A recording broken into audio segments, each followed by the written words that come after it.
Welcome back inside Land of 10 Live. Sam Radin and former Michigan Wolverine Chris Howard with you once again here to talk some Big Ten football. What a week to talk Big Ten football. Chris, how you doing? I'm good, man. How about yourself? I mean, we got the Big Ten stuff bookended. You go from the Super Bowl and the prominent role that the Big Ten plays there to National Signing Day, and we got it all covered here on Land of 10 Live. I'm doing good, and I just get the feeling that spring, depends what part of the country you're in, but maybe it's starting to come around a little bit sooner. Some nice days where we shoot the show here, so at any rate, we got a lot to cover. I look forward to getting Chris's insight on plenty of topics today, including our leadoff coverage. We'll talk about the impact that the Big Ten had on the Super Bowl, and obviously some fellow Michigan Wolverines, one of whom who played with Chris Howard was maybe the star of the show for the wrong reasons. We'll talk about the Super Bowl and the impact that the Big Ten had on it. Our State of the Program series continues this week. We've got the Indiana Hoosiers and a transition year for Indiana. We'll talk about what 2018 holds for the Hoosiers, and then a whole lot of recruiting talk today. I know Chris is big on Big Ten recruiting, so we'll get his insights. Tyler Donahue will be with us as always. National Signing Day coming up tomorrow, so we're going to have you covered. And we'll look ahead to next week's show. We'll bump our State of the Program look at Chris's Michigan Wolverines to next week, and so we'll have that coming up for you. A couple early thoughts on it, at least, at the end of tonight's program. So a lot to dive into. Let's start with the Super Bowl. Good game, competitive game, fun game, maybe surprising to some folks, and no surprise to us that the Big Ten features prominently in it, kind of like the Tuck game with Tom Brady and Charles Woodson. Well, here's Tom Brady again, and then Brandon Graham, a Michigan Wolverine, figuring into maybe the most significant play of the game. Yeah, it's funny you mentioned the Tuck rule. I had everything, it was all in me to text Charles Woodson like, well, at least Brandon got it. At least Brandon got the call right. So, but yeah, man, it was a great game. It was an exciting game. You know, Tom Brady, of course, does what Tom Brady does, and he had an outstanding game. You know, I think he threw for over 500 yards passing.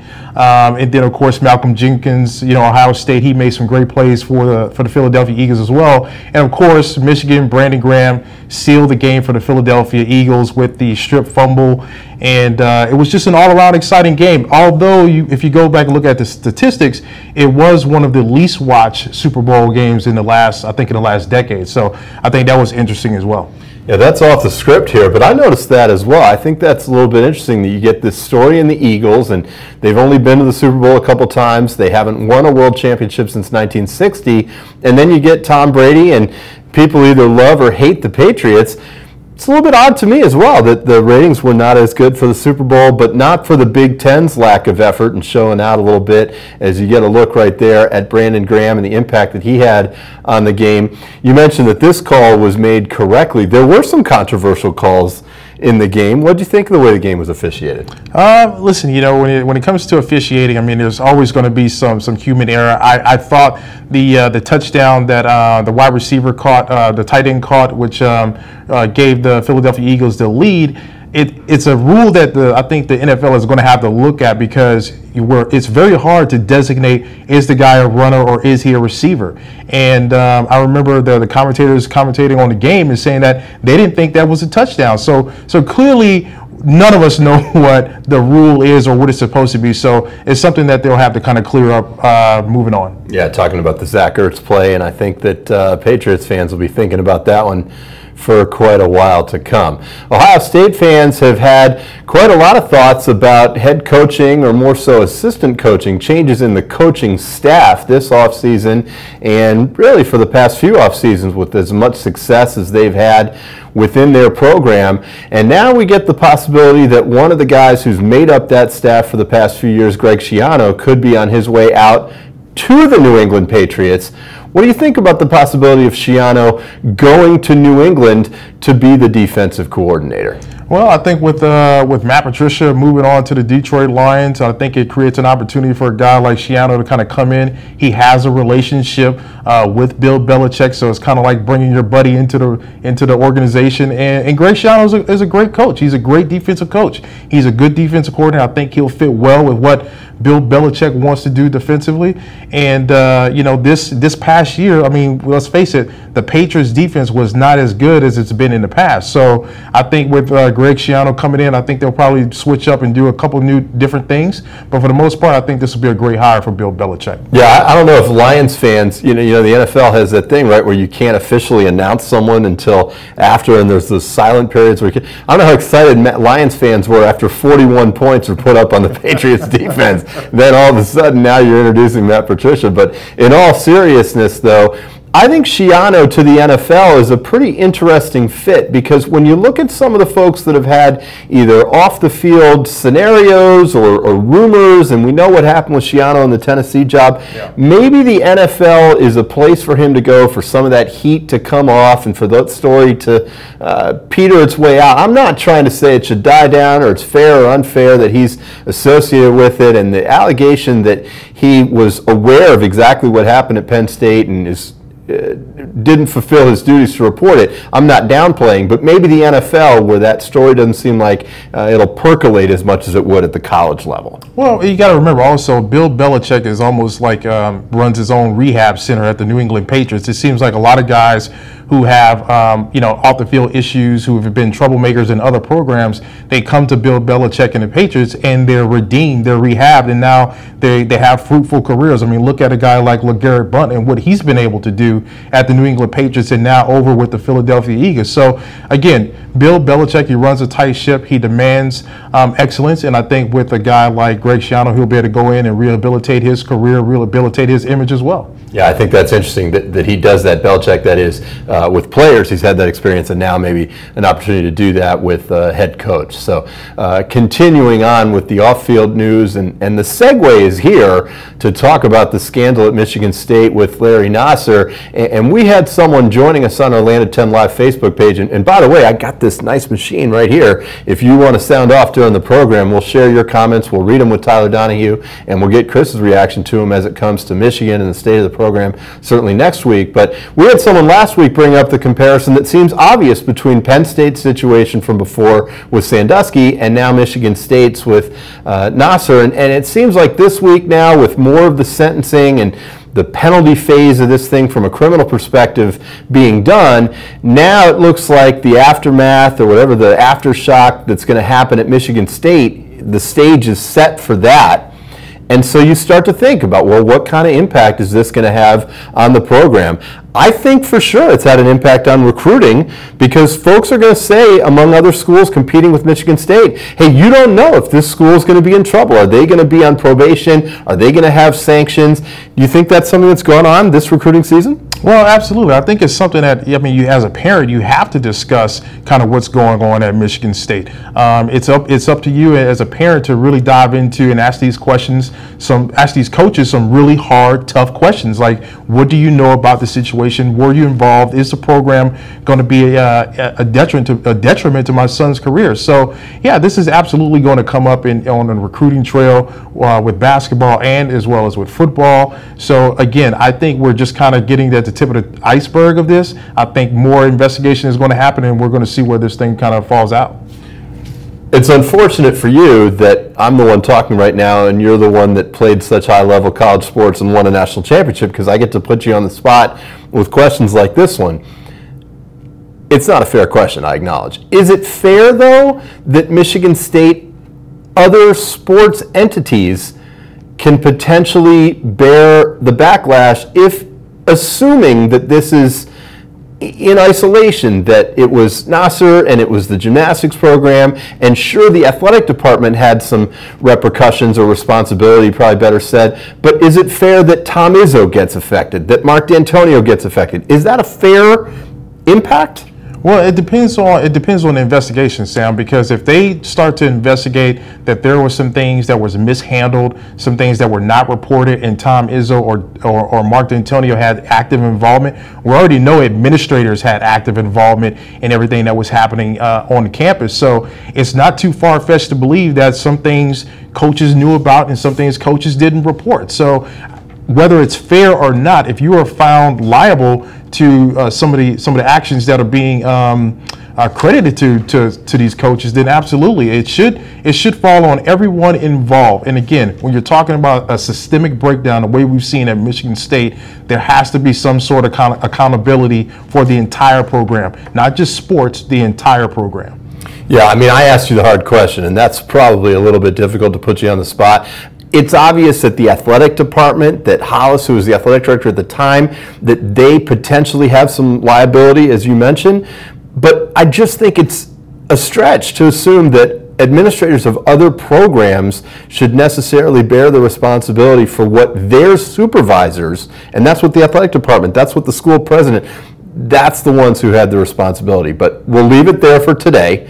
We'll take some of your comments on our Land of 10 Live Facebook page, and I'm sure this story is going to continue to develop. You are watching Land of 10 Live right here on our Land of 10 Facebook page. For news, insight, and expert analysis, you can join us for all things Big Ten each week, 6 o'clock Eastern, 5 o'clock Central, or on demand anytime. With that, we turn the page to our State of the Program series. We are talking about the Indiana Hoosiers today. Look, there's some of the top teams in the Big Ten that have been the winningest all-time program when you think about Michigan and where they were with that. And then there's Indiana, whose football history is not quite as storied, say for the right reasons, as Michigan. But Indiana in an interesting transition time with Kevin Wilson leaving, Tom Allen coming on board. They were competitive in a lot of games last year, but did finish below 500, 5-7. What's the outlook right now for that program? Listen, if it's Indiana, it's tough because you're in a division, you're in the East Division that is literally loaded, and right now Indiana is really trying to find themselves. Now again, they are bringing back the quarterback Ramsey, they are bringing back Simi Cobb, they're bringing back a lot of good young wide receivers. The question is, can Tom Allen put together an offensive, ground game that can help out his passing game? The rush, I think Indiana was ranked 12th, which would probably be dead last in rushing attempts at Indiana, which is a far cry from what Indiana has been known for. I mean, they've put 2 running backs into the NFL with Howard and Kevin Coleman. So they've been known to rush the ball and be a very well balanced offense, but they've got to get back to that. They didn't have that this year, and like you said, they were competitive, but they got worn down. Yeah, and it's interesting, again, in a transitional stage, right? When you look at the transition from Kevin Wilson, currently Ohio State's offensive coordinator, and the success that he had with his kind of spread offense, and now you bring in a defensive guy who was on that staff in Tom Allen, but what is their identity offensively? What is their identity as a football team as a whole? I think that's very much right now a question for that program. But look, the results are, they played Ohio State very close for a half this year. They played Michigan very close for the entire game into overtime. Could have and probably should have won that game with how well they were moving the ball against Michigan. Indiana is right at the precipice of being bowl eligible if they can just get a couple of those things corrected. There's got to be some reason for optimism, to be sure, from the fan base. Well, absolutely. I mean, again, like you mentioned, they're one game away from being bowl eligible. You got a new coach come in. He's a defensive coach. You've got a young quarterback in Ramsey, and you're bringing back some weapons. But again, he's a defensive guy, so he's got to be able to shore up the defensive side of the ball. I don't think anything is going to change offensively because, the coach previously, he set up a system that works for Indiana. Now you just got to get some guys in there that can operate that system, be effective, get the run game going, and also, again, you're a defensive coach, get the defense going. It's got to be better. Now, on the flip side, there's some negatives to what's going on in Indiana. They haven't had a winning season now in over 10 years, since 2007. The old Oaken Bucket is sitting right now with Purdue. We know we've talked about Purdue and what Jeff Brom has done for them. Some of the other programs that are kind of hanging in that spot that Indiana has been in the Big Ten might be moving on the way up right now. When you think about Purdue, when you think about Nebraska, and certainly what their offseason has looked like, maybe Indiana has caused a concern to say, hey, wait a minute, we're not keeping up with the Joneses right now. Well, again, listen, you got to look at what's happened over the last season. You have a new head coach who's bringing in a new system. He's going to have to transition and teach these guys how to win in big games. They played Michigan competitively. They should probably, like you said, they probably should have won that game. They played Ohio State competitively. They were one game away from being bowl eligible. So there's a lot to, if you're an Indiana fan, there's a lot to like with where the direction of the team is going, because it's not like you're getting blown out of these games. You're competing in these games. Now you just have to learn how to win these games. I like your comment talking about the guys they've produced that have gone to the NFL, and in just about 30 seconds, Tyler Donahue will join us. We'll talk with him about Indiana's recruiting trail, where they're doing, or where they're going, I should say, and what Tom Allen is doing for that program. But do want to remind you that you're watching Land of 10 Live right here on our Land of 10 Live Facebook page. You can join us each week at this time, 6 o'clock Eastern, 5 o'clock Central, for all things Big Ten, or of course, you can join us anytime on demand. All right, let's get Tyler Donahue, a part of the program here. Tyler, we know you got a lot going on right now. Thanks for squeezing in some time for us. When's the last time you slept, ate, and bathed? Or maybe you don't want to answer that question. I got a little bit of all that in between right now and the Super Bowl on Sunday night. So I'm good to go. We're ready for National Signing Day. We got a potential blizzard coming our way in Happy Valley tomorrow, but it's not going to slow us down. Sounds good.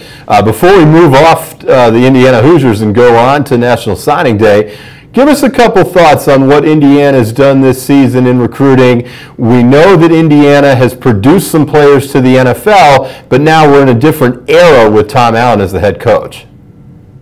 Yeah, well, I think, you know, right off the bat, they're in pretty good shape. I know there's going to be a lot of shuffling in these rankings, but they're on pace to be in the top 50 overall for the first time since 2014 on National Signing Day. So that's nothing to sneeze at. That's a significant chunk of time. You're talking about 4 or 5 cycles since they were last able to do that.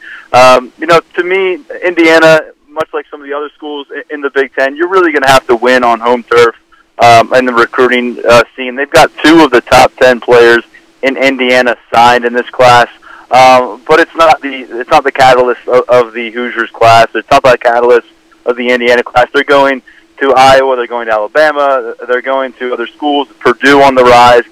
So I think right now Indiana, although they're not getting it done in-state, I like some of their out-of-state pickups. You look at Michael Penix, formerly committed to Tennessee at quarterback. He's somebody coming up from Tampa Bay Tech. Beyond him, I think they have a good chance to get another Tampa guy. It's been interesting to see this connection get carved out a little bit. Jonathan King, a defensive end, 6'2", 240, a teammate of Penix's down at Tampa Bay Tech. He is committing tomorrow. He is signing tomorrow.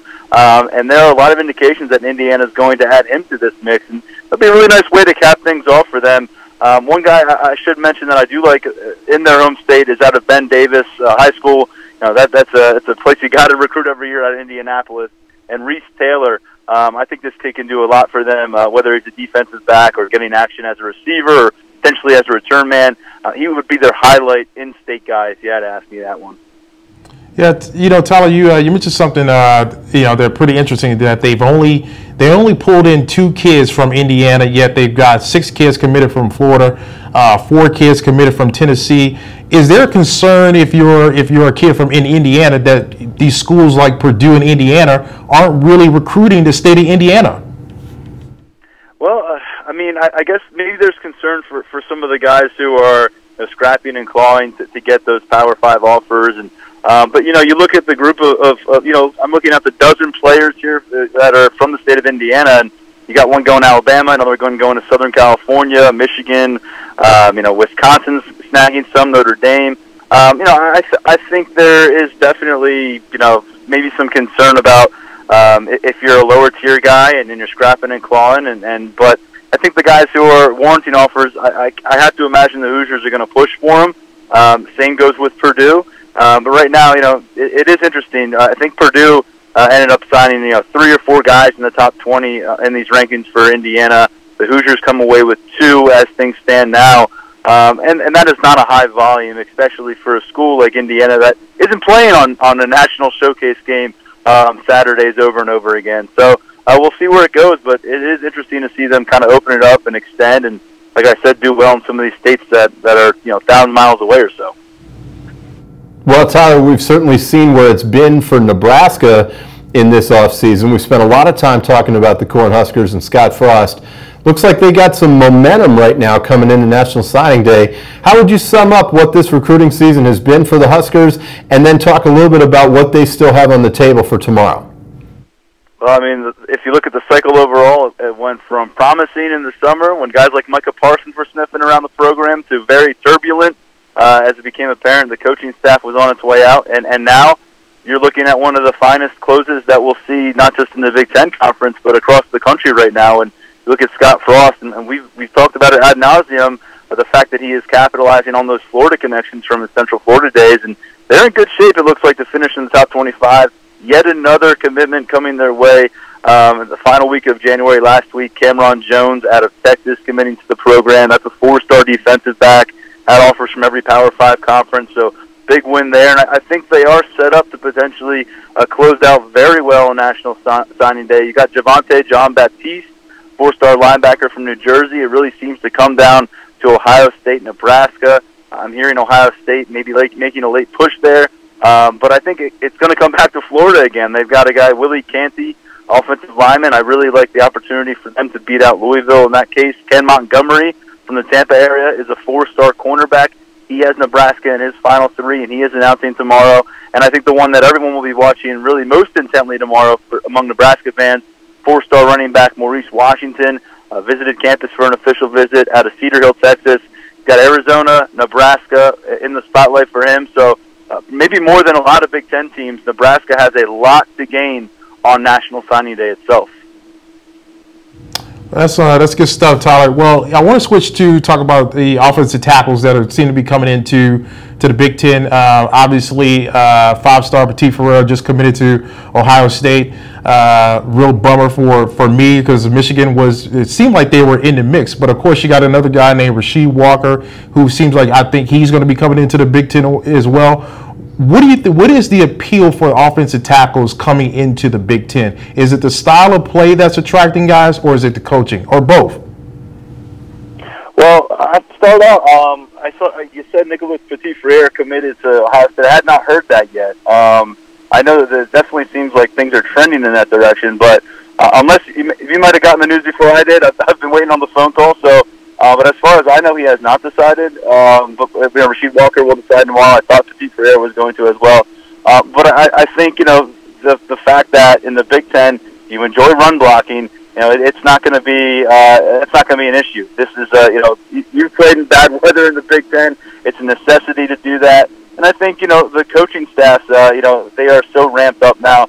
Ohio State's got a respected offensive line coach, Matt Limegrover, gaining steam at Penn State now. And I think Michigan, obviously, although they haven't had as much success lately signing these top-tier offensive linemen. But I think, you're going to see Rasheed Walker in the Big Ten. I do think, whether it's a done deal or not right now, I think Petit Ferrer will be in the Big Ten. You've got Nene Asedu coming to Penn State. He's a top 10 offensive tackle as well. The one surprise was Jackson Carman leaving Big Ten territory, despite the fact that he grew up in the Buckeyes' backyard going down to Clemson. So we'll see how things shuffle out, but a nice influx of offensive line talent. And I tell people all the time, when you're building a roster, sometimes that can take the longest to build depth across your offensive front. But when you do, it is an invaluable resource because injuries will happen, and to have that swing player to come off your bench or to shift inside or outside, that is huge for sustaining success. Tyler, we spent a lot of time talking about Penn State during this recruiting season as well. Solomon Enos, the guy who's still out there, another one of these big-name program impact kind of guys that's still out there. Talk about what Penn State has to gain potentially tomorrow, and then some of the other guys that are still up in the air for Big Ten programs. Yeah, Penn State, they did a nice job during that early signing period. I brought in 22 guys, locked them in, in that top 5 class. That speaks for itself. But tomorrow, a lot of the eyes are going to be on Rasheed Walker out of Maryland. He'll be announcing around 11:15 in the morning. Ohio State, Virginia Tech, Penn State, again, indications I'm hearing point towards Penn State for him. Ohio State getting the other offensive tackle in Petit Ferrer, which that's a 5-star guy, might be the best offensive tackle in the country. So both of those offensive lines get better. And with Solomon Enos right now The winds of change have kind of blown here in the past month or so with Josh Gaddis, the receivers coach for Penn State, heading to Alabama. I think proximity is a bit of an issue perhaps with Solomon Enis. Although he is a legacy, he's not from the area. He's been to campus twice in the past year. He's down in Phoenix, Arizona State making a hard push, Utah really front and center right now. So I ultimately anticipate Solomon Enis will end up outside of the Big Ten with a Pac-12 school. Penn State, in their own right, they're okay. They got 3 blue-chip wide receivers signed during the early signing period, including the guy who I think is the best in the country, in Justin Shorter. The only kind of drama for Penn State, I would say, beyond Walker and Enis is will Shaquan Anderson Butt sign with them. He's a 3-star wide receiver, a teammate of Micah Parsons. He's been committed since July, was not able to sign in December due to some academic issues. He's worked at that. You just wonder if he made up enough ground. We'll find out tomorrow whether he signs or not, or if he's going to have to go junior college route or maybe another school.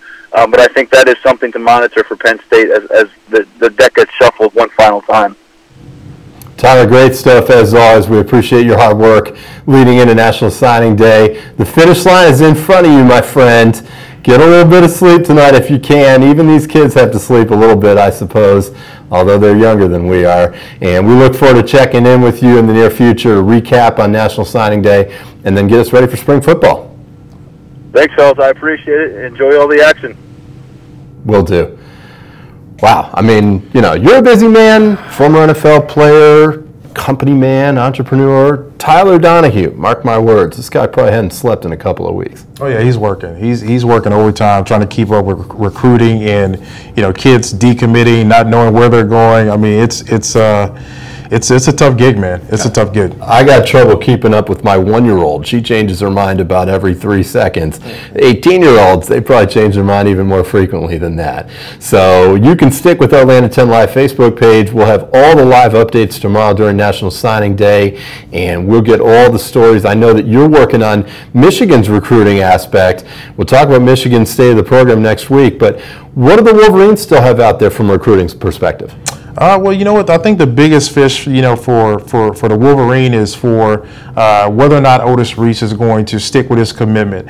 And he's been a kid that's been committed since 2016, I believe. They've been recruiting him really hard to try to keep him committed to this class. He's a former teammate of 5-star Aubrey Solomon, who had a really good year his freshman year. So they're really working hard to try to make sure that they keep Otis Reese in this class. And I hope and I believe that he will stick, but, you know, we'll see. We'll find out tomorrow. But right now, listen, Michigan's recruiting class is ranked, I think, 14th nationally, probably 3rd or 4th in the Big Ten. But I think that's what you should expect when you go 8-5 and you don't beat any of your rivals. I mean, right now, Michigan is still trying to, unfortunately, find its identity. Yeah, we're coming off 2 back-to-back 10-win seasons, but when you come back and perform and have an 8-5 season and you lose to a South Carolina team that you were favored to beat in the bowl game, not a whole lot that you can pitch to some of these top guys, and so you're going to continue to lose recruits to Ohio State and Notre Dame and some of these other programs until you start beating people consistently, especially your rivals. Right now, Jim Harbaugh going into his 4th year, you know, things have got to, he has to find a way to change the narrative right now. And right now, people are able to negative recruit against Michigan because they can point to the non-existent success of producing offensive tackles, and Michigan is losing a lot of offensive tackles. I mean, I think you're doing a great job breaking it down on a micro level, but then you take it to a macro level. You talk about the results and the production. 1-5 for Michigan against Michigan State and Ohio State under Jim Harbaugh. And you talk about being 14th in the country, and let's just assume that Reese stays, and now you're talking about being 3rd in the Big Ten behind Ohio State and Penn State. Is that acceptable?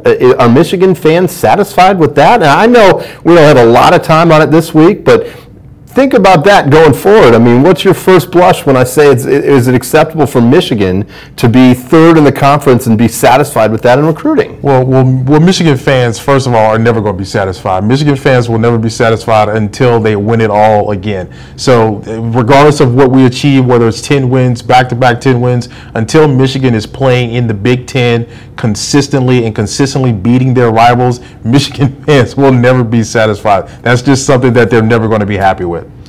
Well, I think not being happy is maybe part of the state of the program for Michigan. We'll find out more about it next week. I look forward to hearing your thoughts on that. Thanks to Tyler Donahue for joining us. Enjoy the National Signing Day coverage on our Atlanta 10 Live Facebook page. Thanks a lot for joining us this week. For Chris and Sam, it's been Atlanta 10 Live.